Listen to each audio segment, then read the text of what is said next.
Shalom para sahabat Yesus, ibadah 5 menit hari ini akan dilayani oleh salah satu teman baik saya, Luis Fernando. Dia adalah orang yang sudah dipakai Tuhan luar biasa dan diurapi Tuhan luar biasa juga. Dan saya yakin firman dari dia akan memberkati kita semua hari ini. Kita akan sembah Tuhan sebentar, lalu kita akan mendengarkan firman. Luluhkanlah mataku dari hal yang hampa. Hidupkanlah aku dengan jalan yang Kau tunjukkan. Luluhkanlah mataku dari hal yang hampa. Hidupkanlah aku dengan jalan yang Kau tunjukkan. Bapa, ku mau berserah padamu dalam menjalani hidup ini, agar ku tidak menjauh darimu. Padamu Bapa, ku serahkan segalanya. Shalom semuanya, salam sejahtera bagi kita semua. Dimanapun kita berada, saya yakin dan percaya bahwa tangan kasih Tuhan akan selalu hadir untuk menyertai serta menopang dalam berbagai aspek dalam kehidupan kita semua. Rindu rasanya bagi saya untuk hadir tengah-tengah Anda semua dan menyampaikan kabar gembira ini, Injil ini secara langsung.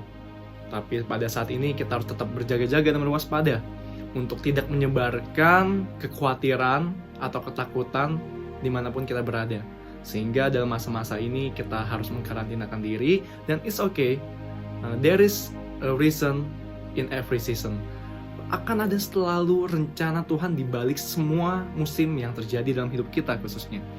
Di dalam kesempatan kali ini saya akan membahas sebuah tema yang berjudul Faith Over Distractions. Dalam hidup ini pasti kita diperhadapkan sama berbagai gangguan dan kita nggak bisa hindari itu. Mau tidak mau, suka atau tidak suka, kita pasti akan diperhadapkan dengan sebuah gangguan. Gangguan itu bisa berasal dari pihak luar, bahkan dari diri kita. Ketika kita ingin memberikan sesuatu kepada orang lain, bisa jadi pikiran kita menjadi gangguan. Ketika kita berpikir orang itu sebenarnya tidak membutuhkan bantuan tersebut, padahal hati kita sudah tergerak untuk ingin memberikan sesuatu itu. Itu bisa saja disebut gangguan. Seperti halnya radio, ketika kita mendengarkan radio dan tiba-tiba ada bunyi kresek-kresek karena jaringannya, itu pun gangguan, noise. Jadi kita nggak bisa mendengarkan suara radio itu secara jelas. Faith over distractions. Saya akan membacakan sebuah ayat dari Matius 14 ayat 28 sampai 32. Perikop ini berbicara mengenai ketika Yesus berjalan di atas air pada waktu subuh ya. Saya akan bacakan langsung. Lalu Petrus berseru dan menjawab dia. Ketika Petrus melihat, dia teriak, hantu, dia nggak percaya kalau itu Tuhan. Dia kirain itu hantu karena dari kejauhan belum kelihatan. Dan dia berseru gini. Lalu Petrus berseru dan menjawab dia, Tuhan, apabila engkau itu, suruhlah aku datang kepadamu berjalan di atas air. Di sini kita bisa melihat bahwa Petrus memiliki iman untuk melakukan apa yang Yesus lakukan, dan dia rindu untuk melakukan apa yang Yesus lakukan. Setelah itu, maka kata Yesus, datanglah. Jadi di sini Tuhan izinkan untuk Petrus melangkah berjalan di atas air untuk menghampiri Yesus. Kata Yesus, datanglah. Maka Petrus turun dari perahu dan berjalan di atas air mendapatkan Yesus. Wow. Jadi ketika di tengah badai sekalipun, Tuhan bisa aja izinin Petrus untuk berjalan di atas air. Kenapa? Karena Tuhan percaya Petrus pasti bisa melakukannya. Karena Tuhan pasti menyertai. Dan selanjutnya, tetapi ketika dirasanya tiupan angin, takutlah ia dan mulai tenggelam lalu berteriak, Tuhan, tolonglah aku. Di sini yang ingin saya bergarisbawahi adalah ketika Yesus mempersilahkan Petrus untuk datang berjalan di atas air. Petrus merasa tiupan angin. Di sini ditulis, tetapi ketika dirasanya tiupan angin, takutlah ia. Ini bisa bicara, yang kita bicarakan adalah gangguan. Dan tiupan angin ini menjadi gangguan bagi Petrus untuk tetap percaya bahwa Yesus akan tetap menopang Petrus. Tuhan, tolonglah aku. Lalu segera Yesus mengulurkan tangannya, memegang dia dan berkata, hai orang yang kurang percaya, mengapakah engkau bimbang? Lalu mereka naik ke perahu dan angin pun redalah. Dari sini kita bisa melihat teman-teman bahwa ketika Yesus izinkan sesuatu terjadi, berarti ada maksud Tuhan. Tuhan mau lihat seberapa jauh iman kita sanggup untuk percaya bahwa Tuhan tetap dalam kendali. Tapi ketika banyak gangguan di sekeliling kita, seperti yang Petrus alami ini, ketika dia merasakan tiupan angin tersebut, maka bimbanglah hatinya. Dia mulai ragu, dia mulai khawatir, dia mulai nggak percaya.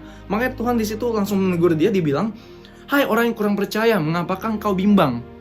Jadi Tuhan mau ajarin buat kita semua teman-teman dari ayat yang kita baca barusan ini, bahwa ketika kita percaya sesuatu Tuhan izinkan terjadi dalam hidup kita, kita pun harus percaya bahwa Tuhan akan menyertai. Tuhan bukan cuma sekedar mengizinkan sesuatu itu terjadi, tapi Tuhan izinkan itu terjadi beserta dengan penyertaannya Tuhan. Jadi nggak cuma Tuhan izinkan memulai, tapi Tuhan akan akhiri, Tuhan akan memperlengkapi, Tuhan akan menjaga kita semua dalam segala musim yang kita alami.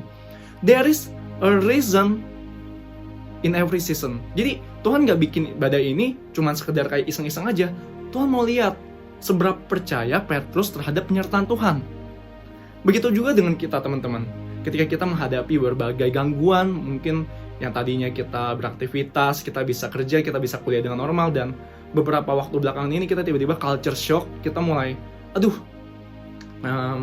gue mulai bingung nih, nggak ngapa-ngapain di rumah, mulai main game, terus ya udah keseharian jadi rutinitas aja gitu, tidur, makan, habis itu bangun, makan, tidur, bangun, ya gitu semuanya kan.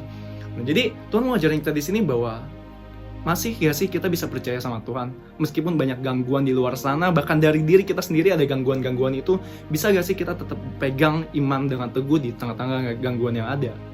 Itu yang Tuhan sampaikan, dan itu yang jadi rema dalam hati saya.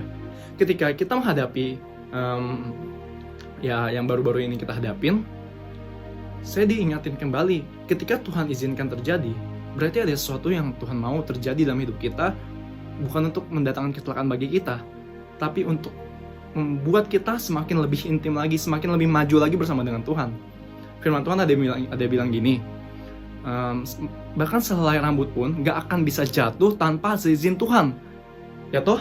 Nah, kalau Tuhan izinkan sesuatu itu terjadi, ada tertulis, kalau misalnya Tuhan izinkan itu terjadi, berarti Tuhan turut bekerja dalam segala sesuatu untuk mendatangkan kebaikan bagi mereka yang mengasihi Dia. Jadi tugas kita teman-teman, kita nggak perlu mengetahui masa dan waktu. Kita cuma perlu menjaga hati kita, respon hati kita, dan hubungan kita dengan Tuhan, agar kita bisa melewati setiap musim yang ada. Kita nggak bisa berdoa untuk jangan sampai kita nggak bisa berdoa untuk menghindari hal-hal demikian. Tapi kita bisa berdoa untuk Tuhan kasih aku kekuatan untuk bisa melalui ini dengan penyertaan-Mu. Jadi Petrus nggak bisa minta Tuhan badainya ditiadakan, tapi Petrus harusnya minta untuk Tuhan, dalam badai aku mau berjalan bersama-Mu. Jadi bukan masalah apa yang terjadi, tapi dengan siapa kita melewati apa yang terjadi tersebut.